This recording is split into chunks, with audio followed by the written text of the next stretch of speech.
Vertical statement, problem number 1. First,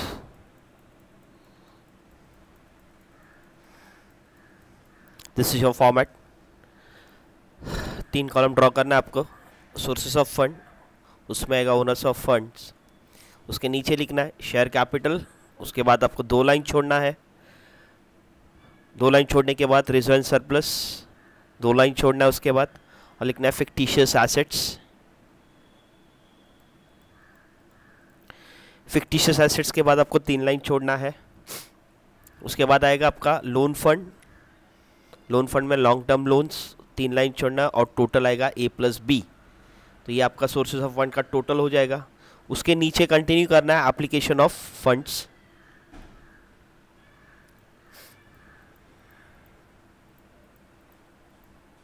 application of funds में आएगा fix assets, investment और working capital. Fix assets में आएगा टैंजिबल एसेट्स. उसके बाद 3 लाइन छोड़ना है. फिर इंटैंजिबल एसेट्स 3 लाइन छोड़ना है. इन्वेस्टमेंट के बाद 3 लाइन छोड़ना है. फिर आएगा आपका वर्किंग कैपिटल. वर्किंग कैपिटल में आएगा करंट एसेट्स. फिर आएगा आपका क्विक एसेट्स.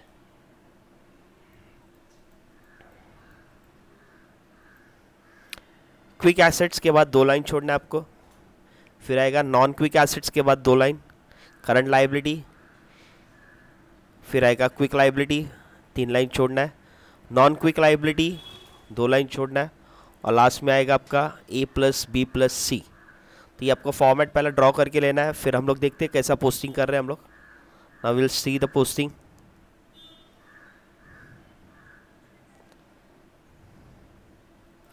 चलो हम लोग स्टार्ट करते हैं पोस्टिंग में. पहला इक्विटी शेयर कैपिटल और 10% प्रेफरेंशियल कैपिटल ये आपके शेयर कैपिटल में आएगा. अमाउंट है 2,50,000, 1,50,000 दोनों का प्लस करके 4 लाख.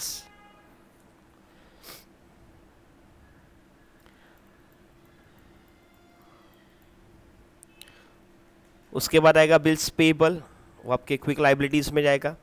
तो क्विक लाइबिलिटीज़ में बिल्स पेबल लिखना है 13,675.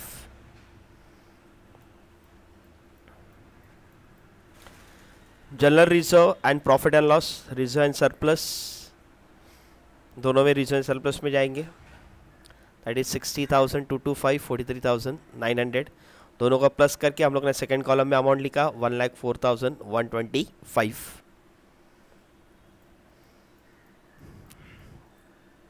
Bank loan, long term loans, 8% debentures long term loans में जाएगा.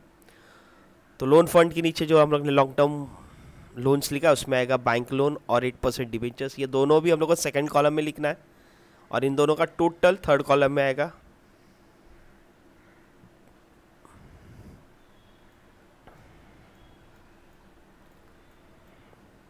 Sundry creditors, provision for taxation दोनों भी क्विक लाइबिलिटीज में आएंगे.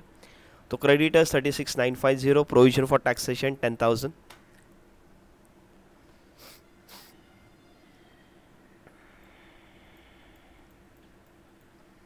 Depreciation on plant tangible assets में आएंगे, मगर उसको लिखते वक्त ज़रा ध्यान देखिए. प्लांट लिखना है, थोड़ा सा जगह छोड़िए, -5,000 लिखिए. ये पेंसिल से वर्कआउट लिखना है आपको.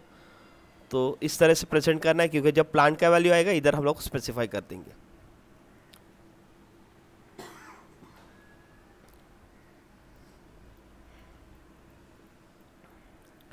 Goodwill, intangible assets, copyrights, intangible assets first column में लिखना है.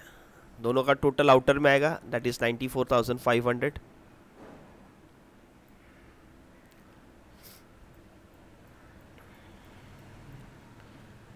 फिर land and building, premises, plant हम लोग ऑलरेडी लिख चुके थे. 5,000 लिखा था, आपको अभी 1 लाख लिखना है. वहाँ 1 लाख में से 5,000 माइनस हो जाएगा, आपका 95,000 आएगा. लैंड और प्रीमाइसेस से पर कोई एडजस्टमेंट, कोई वर्कआउट नहीं है, तो डायरेक्टली अमाउंट 2,40,000, 1,25,000, 350, और तीनों का टोटल करके आउटर में आएगा, दैट इज 4,60,350.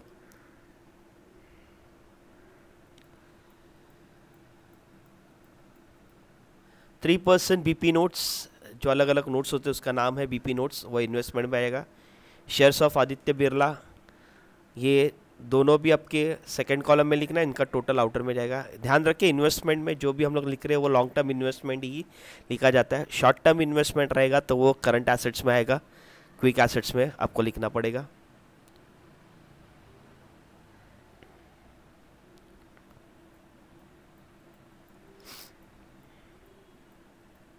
नाउ स्टॉक आपका नॉन क्विक एसेट्स है, तो इसका लॉजिक ऐसा है क्योंकि स्टॉक आज ही दिन बेचा जाएगा इसकी गारंटी नहीं है, इसके लोग को नॉन क्विक एसेट्स बोलते हैं।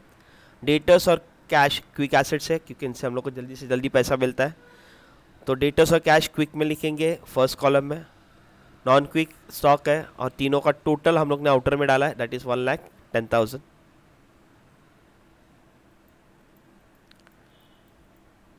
प्रीमिलरी expenses and discount on issue of shares, ये फिक्टिशियस एसेट्स है, तो फिक्टिशियस एसेट्स में दोनों को लिखना है, फर्स्ट कॉलम में लिख के उनका टोटल आउटर में डालना है।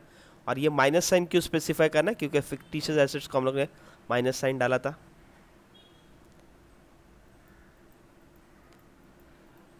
चलो आप देखते हैं, अभी हम लोग ने जो सम पूरा फीडिंग किया है, पोस्टिंग किया, सब कुछ बराबर जा रहा है या नहीं। तो ये टोटल्स हम लोग ने लिख लिए थे इक्विटी शेयर्स का। तो owners funds 4 lakh plus 1,04,125 minus 3,500, तो आपका थर्ड कॉलम में आएगा 5,06,225। दिस अमाउंट मीन्स ये आपका ओनर्स फंड हुआ। उसके नीचे हम लोग का लोन फंड है, तो लोन फंड हम लोग का 2,30,000 है। 5,06,225 प्लस 2,30,000 दैट इज 7,30,625, तो ए प्लस बी आ गया। अब नीचे एप्लीकेशन ऑफ फंड्स का देखते हैं टोटल हम लोग का सेम आ रहा है या नहीं। इनका तो टोटल हम लोग ने डाल दिया था सेकंड कॉलम में। और टेंजिबल तो 4,60,350 tangible assets plus intangible assets 94,500, इन दोनों को प्लस करके आउटर में डालना है 5,54,850। तो ये जो अमाउंट है इसको हम लोग बोलेंगे ये फिक्स एसेट्स का अमाउंट होगा। ये अमाउंट हो गया टेंजिबल और ये हो गया हम लोग का इनटेंजिबल। नीचे जाते हैं हम लोग इन्वेस्टमेंट, दैट इज़ 1,26,400। और लास्ट में आएगा हम लोग का वर्किंग कैपिटल। तो वर्किंग कैपिटल देखते कैसा आ रहा है हम लोग का, ज़रा ध्यान दीजिए। नाउ सी हियर 1,10,000 था हम लोग का, फिलहाल नॉन क्विक कुछ भी नहीं है, तो 1,10,000 में से करंट लाइबिलिटी ये 60,625 माइनस हो जाएगा, माइनस करके अमाउंट आएगा 49,375। और फिक्स एसेट्स, इन्वेस्टमेंट और वर्किंग कैपिटल प्लस करके जो अमाउंट आएगा दैट इज 7,30,625। हम लोग का टोटल टैली हो रहा है, मतलब दोनों भी हम लोग का सेम है। तो ये हो गया हम लोग का वर्टिकल स्टेटमेंट। अभी नीचे जाते हैं हम लोग रेशियो फाइंड आउट करते हैं, इसी बेस के ऊपर हम लोग इसको बैलेंस शीट रेशियो कहते हैं। तो now see working of ratio, पहला आएगा करंट रेशियो। तो करंट रेशियो का फॉर्मूला है current assets upon current liability. तो इस सब में जो करंट एसेट्स थे हम लोग के दैट इज 1,10,000 60,625। तो 1,10,000 को 60,625 से डिवाइड कर रहा है, डिवाइड करने के बाद आंसर आता है 1.81 रेस टू 1। तो 1 आपको लिखना है रेस टू 1, और ये जो अमाउंट है आपको डिवाइड करके आ गया, डिवाइड करने के बाद रेस टू 1। तो कहने का मतलब है करंट एसेट्स 1.81 है और करंट लाइबिलिटी 1 है। ये कमेंट्स है, the ratio indicates the short term solvency of the company. मतलब ये जो रेशियो है ये हम लोग का शॉर्ट टर्म सॉल्वेंसी प्रोवाइड बताता है। स्टैंडर्ड रेशियो, हर एक करंट रेशियो 2:1 होना चाहिए या ज़्यादा। तो अभी देखते हैं 2 से ज़्यादा है कि नहीं, ये शायद 2 से ज़्यादा नहीं है, तो हम लोग इसके लिए नीचे एक स्पेशल नोट लिखेंगे, the above ratio is unfavourable. अगर 2 से ऊपर होता तो हम लोग लिख देते the above ratio is favourable. अभी हम लोग अनफेवरेबल बोलेंगे क्योंकि 2 के नीचे है। तो ये हो गया हम लोग का करंट रेशियो। नेक्स्ट रेशियो आएगा आपका क्विक रेशियो। तो उसके लिए पहले हम लोग को क्विक एसेट्स फाइंड आउट करना पड़ेगा, जो हम लोग ने ऑलरेडी फाइंड आउट कर चुके। तो भी अगर डायरेक्टली करना रहेगा तो इस तरह से होगा। तो क्विक एसेट्स का फॉर्मूला है current assets minus stock minus prepaid. फिलहाल सम में प्रीपेड नहीं है, तो करंट एसेट्स का टोटल लिया मैंने और 14,000 स्टॉक माइनस कर दिया, तो क्विक एसेट्स हो गया हम लोग का 9,60,000। वैसे ही करंट लाइबिलिटी में बैंक ओवरड्राफ्ट माइनस होता है, तो बैंक ओवरड्राफ्ट है ही नहीं, तो जो हम लोग का करंट एसेट्स क्विक एसेट्स हो गया 9,60,000 हो गया और क्विक लाइबिलिटी 60,625। फॉर्मूला में सब्स्टिट्यूट करते हैं हम लोग, उसको लिक्विड रेशियो भी कहा जाता है, क्विक रेशियो भी कहा जाता है। तो रेशियो इस तरह से वर्कआउट होगा, quick assets upon quick liability 96,000 divide by 60,625। ये डिवाइड करने के बाद जो आंसर आ गया दैट इज 1.58 रेज़ टू 1। इसका कहने का मतलब है क्विक एसेट्स 1.58 है और क्विक लाइबिलिटी 1 है। अब इसका कमेंट्स देखते हैं हम लोग। The ratio indicate immediate solvency of the company, the standard ratio is 1:1 and more, मतलब ए 1:1 होना चाहिए, इससे ज़्यादा बहुत ही अच्छी बात है। और यहाँ देखो 1 से हम लोग का ज़्यादा है तो हम लोग ने यहाँ स्पेसिफाई किया the above ratio is favourable. Next आता है हम लोग का शेयर होल्डर फंड। ये फाइंड आउट करें हम लोग। शेयर होल्डर फंड है तो शेयर होल्डर फंड कैसे आएगा, share capital plus reserve surplus minus fictitious assets, मतलब ओनर्स फंड्स का टोटल लिया हम लोग ने। तो इस तरह से हम लोग ने इसको लिख दिया। ये लिखा तो भी चलेगा, नहीं लिखा तो भी चलेगा। फिर आएगा टोटल एसेट्स। तो टोटल एसेट्स होता है fix assets plus investment plus current assets, तो सब मिला के हम लोग का हो रहा है 7,91,250।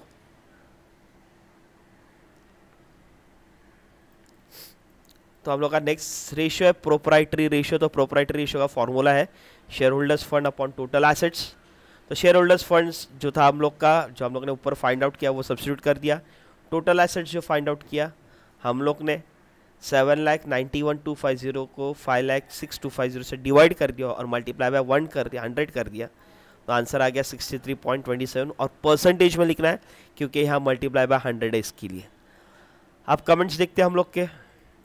The ratio indicates the long term solvency company, इससे पता चलता है कंपनी का सॉल्वेंसी कैसा है, लॉन्ग टर्म में किस तरह से कंपनी चलेगा। स्टैंडर्ड रेशियो कंसिडर किया जाता है 60% टू 75% में होना ज़रूरी है। तो अबाव रेशियो फेवरेबल क्यों, क्योंकि 60 और 75% के बीच में ये परसेंटेज बता रहे हैं, तो हम लोग बोल सकते हैं अबाव रेशियो इज फेवरेबल।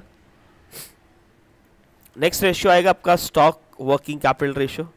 तो उसको क्लोजिंग स्टॉक, मतलब करंट एसेट्स में जो स्टॉक है उसको हम लोग क्लोजिंग स्टॉक है अपॉन वर्किंग कैपिटल इंटू 100 है। तो 14,000 स्टॉक है, 49,375 वर्किंग कैपिटल था, इंटू 100 है, इसके लिए हम लोग का परसेंटेज में आ गया तो 28.35। The ratio indicates the extent of working capital invested in stock which is non liquid assets, मतलब हम लोग का स्टॉक कितना है वर्किंग कैपिटल में ये फाइंड आउट करें। The standard ratio 100% and less, मतलब 100% से कम होना चाहिए, मतलब स्टॉक ज़्यादा नहीं होना चाहिए और वर्किंग कैपिटल ज़्यादा होना चाहिए। ओके, तो यहाँ देखा जा रहा है कि हम लोग का स्टॉक सिर्फ 28.35% ही है, तो बहुत ही अच्छी बात है। इसके लिए हम लोग बोलते हैं the liquidity position of the company is good, या फेवरेबल भी बोल सकते हैं, वैसे भी चलेगा। नेक्स्ट आएगा कैपिटल गियरिंग रेशियो। तो रेशियो है preferences plus lone fund, equity shares plus reserve surplus minus fictitious assets. तो हम लोग बोलेंगे 3,80,000 दोनों का प्लस करके, तीनों का प्लस करके 3,50,625 आ गया हम लोग का। तो यहाँ प्रेफरेंशियस लिया नहीं है, इतना याद रखिए। तो 1.0:8। If the ratio exceed 1:1, the company is set highly geared, otherwise it is lowly geared. The above ratio is highly geared. तो highly geared ऐसे पकड़ के चलो जैसे हम लोग के कार में गियर होता है, जो ज़्यादा गियर डाल दिया तो कंपनी अच्छी तरह से स्पीड में भागेगी, तो उसको वैसे हाईली गियर्ड और लोली गियर्ड बोलते हैं। तो 1:1 होना चाहिए, उससे ज़्यादा बहुत ही अच्छा रहेगा। तो ये 1 से ज़्यादा है तो इसको हम लोग हाईली गियर्ड बोलेंगे। फिर आएगा डेप्ट इक्विटी रेशियो। तो loan funds upon share holders funds. तो देखते हैं, लोन फंड हमारा 2,30,000 है और शेयर होल्डर्स फंड 5,66,625 है। तो हम लोग ने डिवाइड किया 5 लाख से, तो 0.46:1। ये भी रेशियो बहुत अच्छा है। The ratio indicates the percentage of company financing that comes from the loans and डेब्ट, मतलब लोन्स से कितना पैसा आया और अपने खुद का पैसा कितना है वो हम लोग को बता रहा है। तो स्टैंडर्ड रेशियो 2:1 होना चाहिए और उससे कम होना चाहिए। तो 2 से बहुत ही कम है, तो हम लोग बोल सकते हैं the above ratio is favourable.